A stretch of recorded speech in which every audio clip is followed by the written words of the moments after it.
तो चलिए आज बात करते हैं उस महान कहानी की जब दुनिया के सबसे बड़े लोकतंत्र ने अपनी पहली सांस ली थी। ये सिर्फ एक चुनाव नहीं था, नहीं, ये गरीबी, करोड़ों लोगों की निरक्षरता और पूरी दुनिया के शक के बीच एक नए देश के भविष्य पर लगाया गया दाव था। तो आज की हमारी कहानी का सफर कैसा रहेगा? सबसे पहले हम देखेंगे कि आज़ाद भारत के सामने वो कौन सा मुश्किल रास्ता था जिसे उसे चुनना था। फिर हम समझेंगे कि कैसे जीरो से एक जबरदस्त चुनावी मशीनरी बनाई गई। हम ये भी जानेंगे कि आखिर क्यों इसे इतिहास का सबसे बड़ा जुआ कहा गया। और फिर हम कांग्रेस के उस दौर और विपक्ष के पहले पहले अंकुरों पर भी नजर डालेंगे। साल था 1952 और भारत अपने पहले आम चुनाव की तैयारी कर रहा था।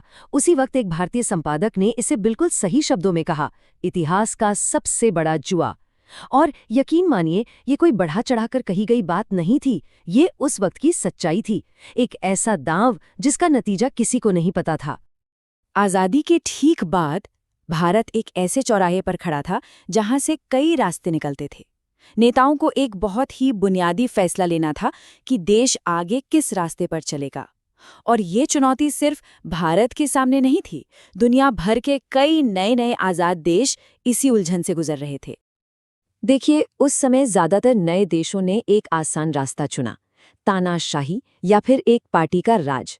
उनका तर्क था कि देश को एक साथ रखने के लिए, स्थिरता के लिए एक मजबूत शासक जरूरी है। लोकतंत्र वो तो बाद में भी आ जाएगा। पर भारत के नेताओं ने एक कहीं ज्यादा मुश्किल रास्ता चुना, क्योंकि हमारे आज़ादी की लड़ाई की आत्मा ही लोकतंत्र के उसूलों में बसी थी। कागज पर तो सब कुछ तैयार लग रहा था। 26 जनवरी 1950 को हमारा संविधान लागू हुआ, चुनाव आयोग भी बन गया। प्लान तो यही था कि पहला चुनाव 1950 में ही हो जाएगा। लेकिन असलियत में ये एहसास होने में देर नहीं लगी कि लोकतंत्र को किताब से निकालकर जमीन पर उतारने का जो असली और भारी भरकम काम था, वो तो अब शुरू हुआ था। जरा सोचिए, एक ऐसी चुनावी व्यवस्था बनाना जो पहले कभी थी ही नहीं। ये चुनौती सच पूछिए तो होश उड़ा देने वाली थी। इससे पहले इंसान के इतिहास में इतने बड़े पैमाने पर ऐसा काम कभी नहीं किया गया था। इन आंकड़ों को देखिए जरा, 17 करोड़ से भी ज्यादा वोटर, उन्हें लोकसभा के लिए 489 सांसद और राज्यों के लिए 3200 से ज्यादा विधायक चुनने थे। ये कोई छोटे मोटे आंकड़े नहीं थे, ये अपने आप में एक वर्ल्ड रिकॉर्ड था।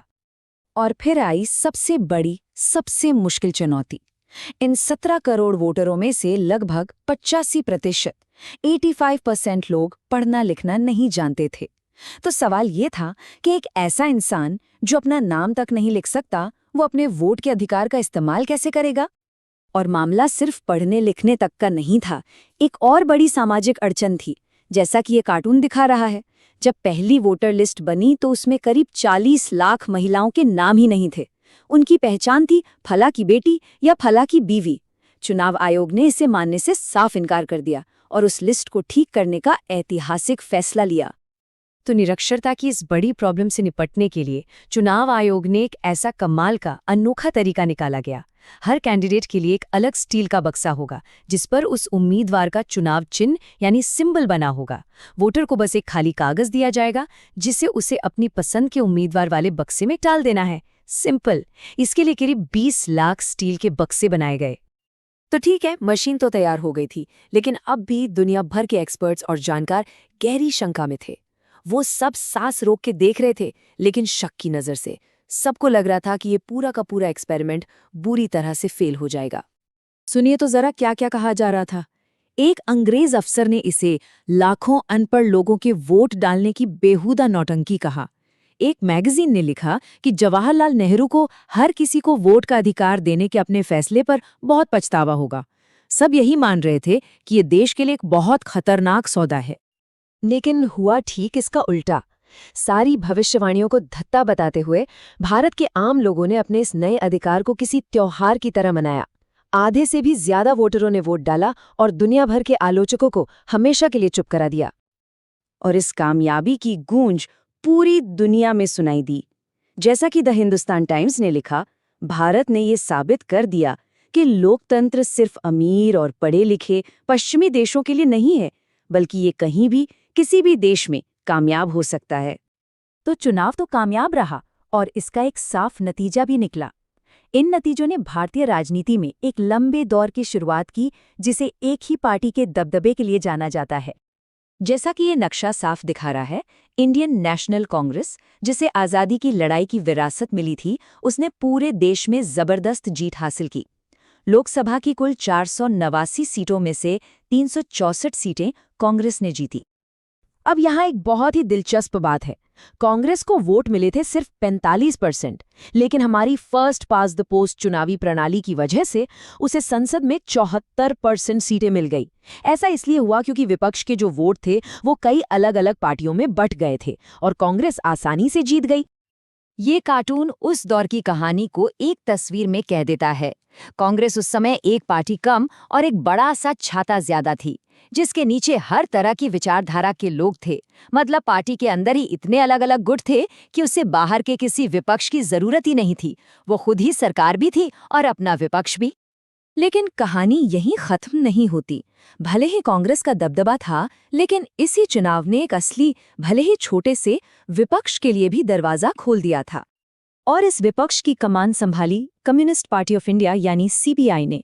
उन्होंने हिंसा का रास्ता छोड़कर चुनावी राजनीति में हिस्सा लिया और 16 सीटों के साथ संसद में दूसरी सबसे बड़ी पार्टी बनकर उभरी। और फिर 1957 में इन्हीं कम्युनिस्टों ने केरला में कुछ ऐसा कर दिखाया जो दुनिया में पहले कभी नहीं हुआ था। उन्होंने वहां चुनाव जीतकर दुनिया की पहली लोकतांत्रिक तरीके से चुनी हुई कम्युनिस्ट सरकार बनाई। मगर ये ऐतिहासिक सरकार ज्यादा दिन टिक नहीं पाई। 1959 में केंद्र की कांग्रेस सरकार ने आर्टिकल 356 का इस्तेमाल करके इस सरकार को बर्खास्त कर दिया। ये एक बहुत विवादास्पद कदम था और इसने केंद्र और राज्यों के रिश्तों पर एक ऐसी बहस छेड़ दी जो आज तक जारी है। तो कुल मिलाकर देखें तो कांग्रेस का वो शुरुआती दौर बिल्कुल अलग था। वो आज की तरह पार्टियों के गठबंधन वाली राजनीति नहीं थी, बल्कि वो एक पार्टी के अंदर गठबंधन का जमाना था। कांग्रेस के अंदर की वही अलग अलग सोच बाद में टूटकर बाहर आई और आज की मल्टी पार्टी पॉलिटिक्स की नींव बनी। तो भारत के पहले चुनाव ने सिर्फ लोकतंत्र की नींव नहीं डाली, बल्कि उसने उस एक पार्टी वाले दौर को भी जन्म दिया जिसके अंदर से ही आज की जटिल गठबंधन राजनीति के बीज फूटे। ये सोचने वाली बात है कि उस पहले चुनाव की विरासत आज भी हमारी राजनीति को किस तरह से चला रही है।